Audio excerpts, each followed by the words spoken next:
तर आज आपल्या रवींद्रनाथ टागोर विद्यालयाच्या वतीनं स्नेहा दीपक टोंगळे वर्ग 3 सेमी क्लास आज तिचा बर्थडे आहे।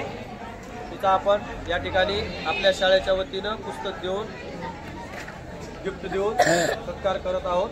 आणि त्यानंतर दुसरा आहे स्वराज जाधव, त्याचा पण आज बर्थडे आहे। बरोबर, आता आधी हिचं घ्या, पुन्हा ह्याचं घ्या। 1 2 3 start. Happy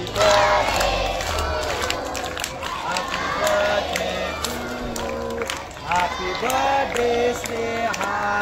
Happy birthday to you. Happy birthday to you. Awat. Happy birthday. Happy birthday, Swaraj. Happy birthday to you. Asal jor tak terlalu je. Sir,